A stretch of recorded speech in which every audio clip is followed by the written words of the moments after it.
हम first law के मुताबिक बात कर चुके। तो फर्स्ट लॉ क्या कहता है? फर्स्ट लॉ कहता है कि जी ऑब्जेक्ट जो रेस्ट पे है रेस्ट पे रहेगी, मोशन में है मोशन में रहेगी जब तक एक्सटर्नल फोर्स ना हो। मैंने कहा कि ये फर्स्ट कंडीशन ऑफ इक्विलिब्रियम से भी रिलेटेड है और ये law of conservation of linear momentum की स्टेटमेंट भी है। और सेकेंड लॉ जो है सेकेंड लॉ से डिराइव की जा सकती है, लेकिन इनर्शिया की डिफिनीशन सेकेंड लॉ नहीं करता, इनर्शिया को फर्स्ट लॉ डिफाइन करता है। हाँ, सेकेंड लॉ क्या है? सेकेंड लॉ क्वांटिटेटिवली इसको डील करता है। सेकेंड और थर्ड लॉ फोर्स के इफेक्ट्स को डिस्कस करती है, जबकि फर्स्ट लॉ जो है इनर्शिया को डिफाइन करती है। So second law F equals M A, यानी force is the product of mass and acceleration. यहाँ से एक चीज़ आपको पता हो, फोर्स का जो यूनिट है वो न्यूटन है।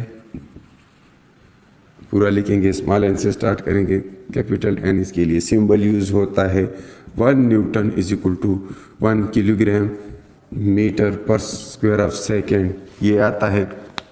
और फिर हम अगर इसको वेक्टोरियली लिखें तो चूँकि मास स्केलर है और एक्सेलरेशन वेक्टर है तो हम इसे इस तरह भी लिख सकते हैं, ठीक है।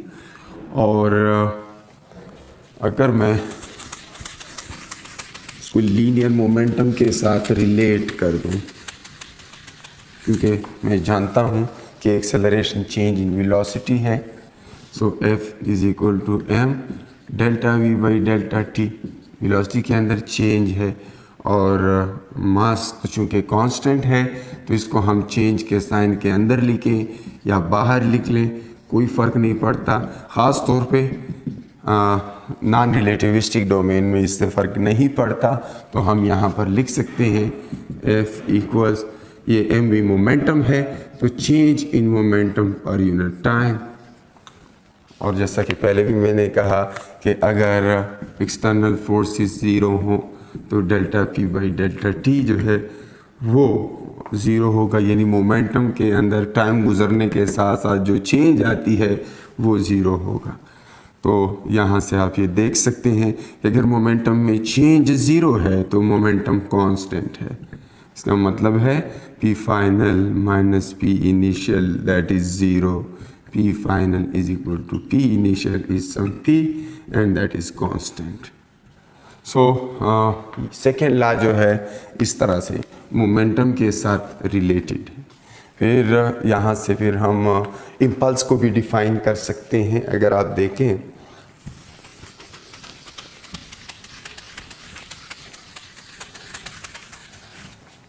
इम्पल्स जो है, अगर मैं न्यूटन सेकेंड लॉ को दोनों तरफ टाइम से मल्टीप्लाई कर दूं, so F delta T is equal to delta P। इसको हम कहते हैं इम्पल्स और इस थ्योरम को हम कहते हैं इम्पल्स मोमेंटम थ्योरम। ये जो है ये क्या कहलाता है? Impulse momentum theorem. इसका मतलब क्या है कि फॉर एग्जांपल दो चीज़ें आपस में कोलाइड करती हैं, ठीक है, इस तरफ आ रहा है इस तरफ आ रहा है, तो ये जब कोलाइड करते हैं तो इस वक्त इन्हें कुछ टाइम लगता है डेल्टा T, ठीक है, और ये एक दूसरे के ऊपर फोर्स लगाते हैं F। तो ये F चेंज होता है अगर दो चीज़ें आपस में टकराती हैं। इस डेल्टा T के दौरान इस फोर्स में कुछ चेंजेस आती हैं। तो अगर मैं फोर्स इधर लिखूँ और डेल्टा T इधर लिखूँ और जब ये दो चीज़ें आपस में एक दूसरे के साथ टच हुई तो फोर्स की वैल्यू थी और फोर्स बढ़ती गई और फिर उस फोर्स में कमी आने लगी। तो इस तरह की एक फोर्स लग जाती है इन दो ऑब्जेक्ट्स के दरमियान।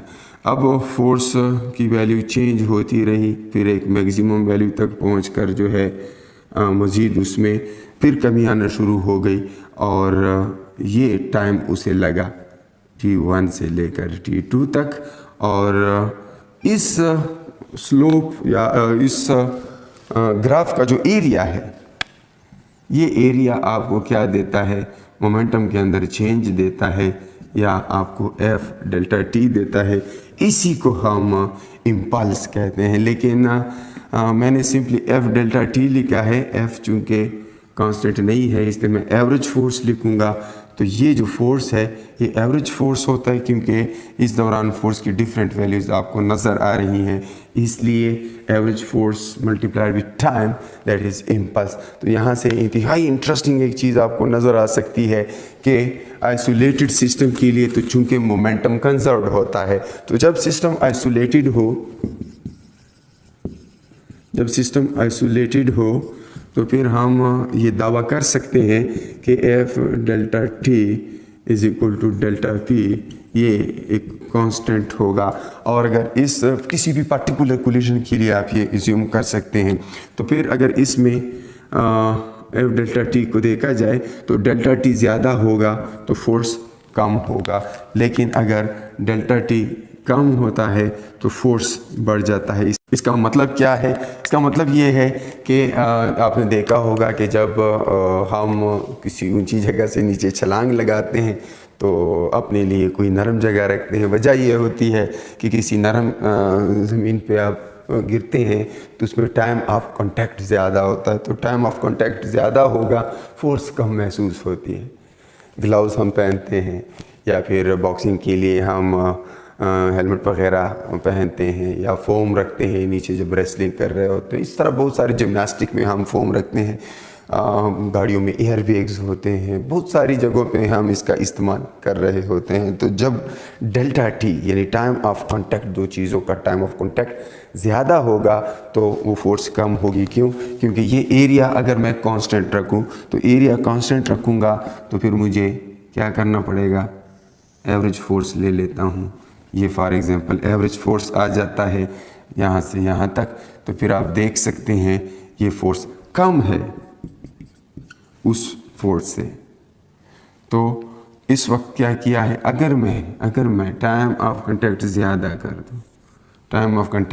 कर दूँ तो इसकी हाइट और भी नीचे हो जाएगी, क्योंकि अगर मुझे वो एरिया सेम रखना है तो इस केस में और इस दूसरे केस में एरिया सेम है लेकिन फोर्स नीचे कम हो गई है। तो अगर हम टाइम ऑफ कांटेक्ट ज़्यादा करते हैं फोर्स कम हो जाता है, एरिया सेम रहता है, इम्पल्स सेम रहता है किसी आइसोलेटेड सिस्टम का, और जिसकी वजह से हम मुख्तलिफ़ जगहों पर हेलमेट वगैरह या इन चीज़ों का इस्तेमाल भी करते हैं। तो ये चीज़ें आपस में रिलेटेड है, ये बात आपके जहन में हो।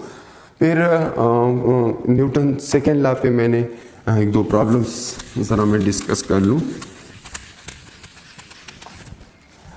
इनर्शिया की यहाँ पर थोड़ी सी अंडरस्टैंडिंग आपको हो जाएगी। अगर एक ऑब्जेक्ट है जिसका कोई मास है, लेट सपोज मैं कहता हूँ कि इसका मास है 2 kg, और इसके ऊपर एक फोर्स मैं इधर इस डायरेक्शन में लगाता हूँ and that force is 100 Newton. और फिर मैं क्या कर लेता हूँ, इसकी एक्सेलरेशन फाइंड करना चाहता हूँ। तो आपने अभी कुछ देर पहले न्यूटन सेकेंड लॉ पढ़ा, A = F/m। इसमें दो बातें हैं। एक्सेलरेशन जो है वो फोर्स के साथ भी रिलेटेड है, मास के साथ इन्वर्सली भी रिलेटेड है। इस इक्वेशन से हमें ये नज़र आ रहा है। अगर मैं फोर्स ज़्यादा कर दूँ, पहले केस में तो एक्सेलरेशन क्या होगी आप चेक कर सकते हैं। 100 फोर्स है और मास 2 है, तो इससे आ जाएगी कोई 50 मीटर पर स्क्वायर सेकेंड।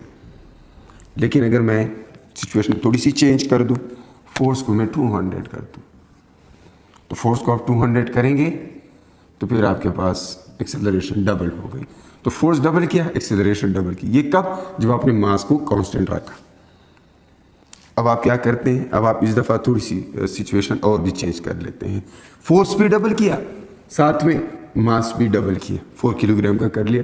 अब यहाँ पे 4 हो जाएगा और वंस अगेन आपके पास वही 50 आएगा। और फिर आप ऐसा कर सकते हैं कि फोर्स को कांस्टेंट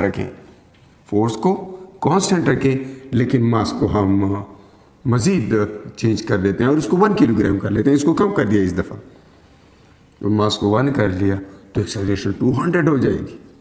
तो देखिए हमने फोर्स चेंज नहीं किया, सिर्फ मास चेंज की है। 4 किलोग्राम से 1 किलोग्राम कर लिया और एक्सेलरेशन 50 से 400 हो गई, 200 हो गई, यानी 4 गुना एक्सेलरेशन इंक्रीज हो गई। अब ये वो पॉइंट था जो कि न्यूटन फर्स्ट लॉ से पहले समझ नहीं आ रहा था। क्यों? क्योंकि मास चेंज करने से एक्सेलरेशन प्रोड्यूस की जा सकती है।